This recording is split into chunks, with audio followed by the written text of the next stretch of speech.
आज बड़ा मुकाबला है इन अ सेंस कि मतलब कह सकते हैं कि पिछले साल की 2 फाइनलिस्ट थी। एक नजरिया ये है भाई पिछले साल की 2 फाइनलिस्ट थी लेकिन 4-0 से तो मुंबई ने उनको हरा दिया है, तो शो खत्म।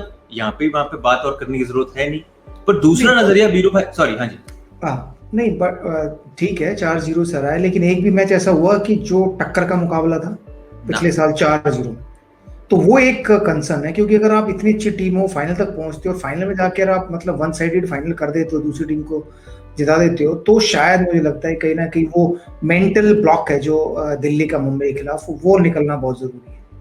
और मेंटल ब्लॉक निकालने के लिए कुछ अलग ही करना होगा, और अलग तो इस बार ही करना होगा अजय भाई, क्योंकि वानखेड़े से खेलते हुए आ रहे हैं। And you suppose that is the big challenge इस दिल्ली की टीम के लिए, क्योंकि चेपॉक में मुकाबला है मुंबई जैसी टीम के पास, जो कह सकते हैं इस सीजन उन्होंने तोड़ निकाल लिया है कि चेपॉक में मुकाबले जीतने कैसे चाहिए। आपको दिल्ली के बतौर स्कोरिंग रेट सिखाते हैं कि कितना डिफरेंट है चेपॉक का माहौल या वानखेड़े का माहौल हो। और सिर्फ रन रेट्स पे सर नजर रखिएगा। वानखेड़े में आप देखिए रन रेट ओवर्स 1 to 6 7.43, फिर वो बढ़ता है मिडिल ओवर्स में to 8.81 and then death overs में वो जाता है 10.79, 11 के आसपास। वहीं चेपॉक में अगर आप देखें तो वही रन रेट 7.89 से शुरू होता है फर्स्ट 6 में, फिर ड्रॉप होता है मिडिल ओवर्स में 7.75 और 16 to 20 में 8.73। सो इन एवरेज अजय भाई 8 के हिसाब से चल रहा है यहाँ पे पूरे गेम में run rate for a Delhi team Ajay भाई, जिन्होंने विन टॉस और फिर बाद में उन्होंने बल्लेबाजी करते हुए मुकाबले जीते हैं। आपके हिसाब से क्या क्या बदलाव लाने पड़ेंगे उनके बल्लेबाजों को और कितनी जल्दी लाएंगे? That is the key for them.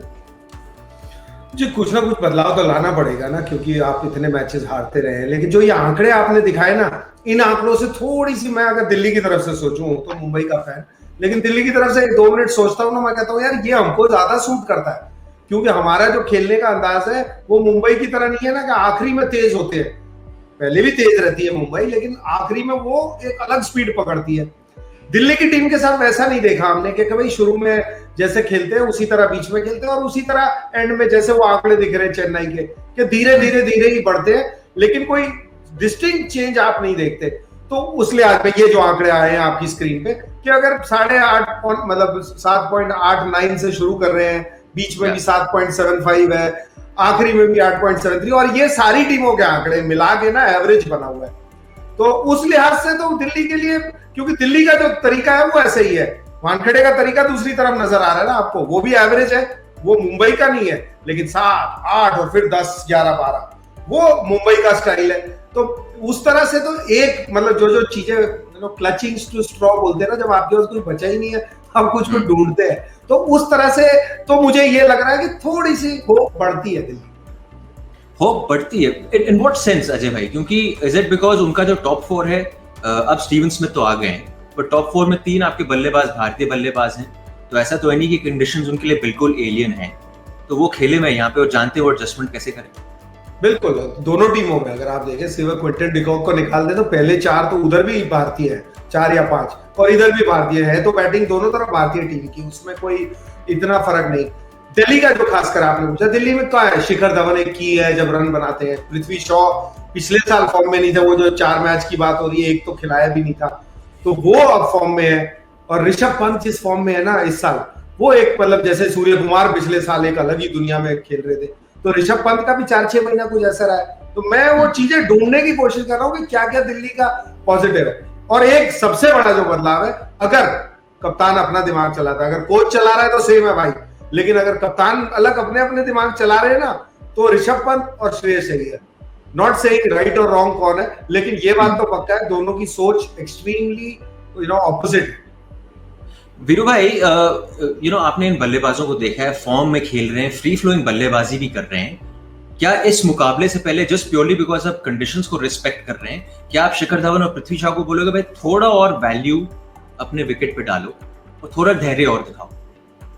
I think Prithvi Shaw को तो मैं बिल्कुल नहीं बोलूंगा कि जैसा वो खेल रहे वैसा वो खेले। हाँ, शिखर धवन को जरूर कह सकते हैं कि आप एक तरफ से लंबा खेलिए, पर जैसा भी आपको खेलना आप खेलिए, रिस्क फ्री खेलिए, क्योंकि एक छोर अगर पकड़ा गया तो फिर दूसरे छोर से रन बनाने आसान हो जाते हैं कि भाई विकेट नहीं गिरी, एक छोर से दूसरे छोर से अटैकिंग बैटिंग हो सकती है। ऐसा नहीं कि शिखर अटैकिंग बैट्समैन नहीं है या अटैकिंग बैटिंग नहीं करते, बट एक ही वो फॉर्म में है और वो एक तरफ एंड पकड़ के रखेंगे, जो उनके पाले वाली बॉल है वही मारेंगे और रिस्क ना लेंगे, तो शायद दिल्ली अच्छा प्रदर्शन कर सकती है। क्योंकि दिल्ली जब जब अच्छा प्रदर्शन करती है जब उनका टॉप ऑर्डर फायर करता है। तो जब उनका टॉप ऑर्डर फायर नहीं करता फिर वो डिपेंडेंट हो जाती है कि मार्कस स्टोइनिस अगर कुछ करे तो, क्योंकि मुझे पिछले साल की शुरुआती दौर में मार्कस स्टोइनिस के वो 50 रन याद आते हैं जो उन्होंने क्विक फायर बनाए थे शायद 25 या 30 गेंदों में, जिसकी बदौलत वो जीतना शुरू किए थे। तो या फिर वो उन पे डिपेंडेंट हो जाती है। बट ये विकेट ऐसी है कि स्टोइनिस के लिए उस पेस पे रन बनाना उतना आसान नहीं हो, क्योंकि वो स्पिन और स्लो जो डिलीवरीज आती है ना, फंस के जो आती है, उस पे खेलने में उतने अच्छे माहिर नहीं है। तो इसलिए कोई इंडियन बैट्समैन, चाहे वो शिखर हो, ऋषभ पंत हो या इवन पृथ्वी शॉ, इनको रहना जरूरी है बीच के ओवरों में, क्योंकि ये स्पिन पे ना जब मारने वाली बॉल आएगी तो उसको बड़े आराम से कवर्स के ऊपर या मिड विकेट के ऊपर या कट पे चौके मार सकते हैं और फिर स्ट्राइक रोटेट कर सकते हैं। क्योंकि हमने देखा है चेन्नई में फंसता वो बल्लेबाज है जो बीच के ओवरों में स्ट्राइक रोटेट नहीं करता।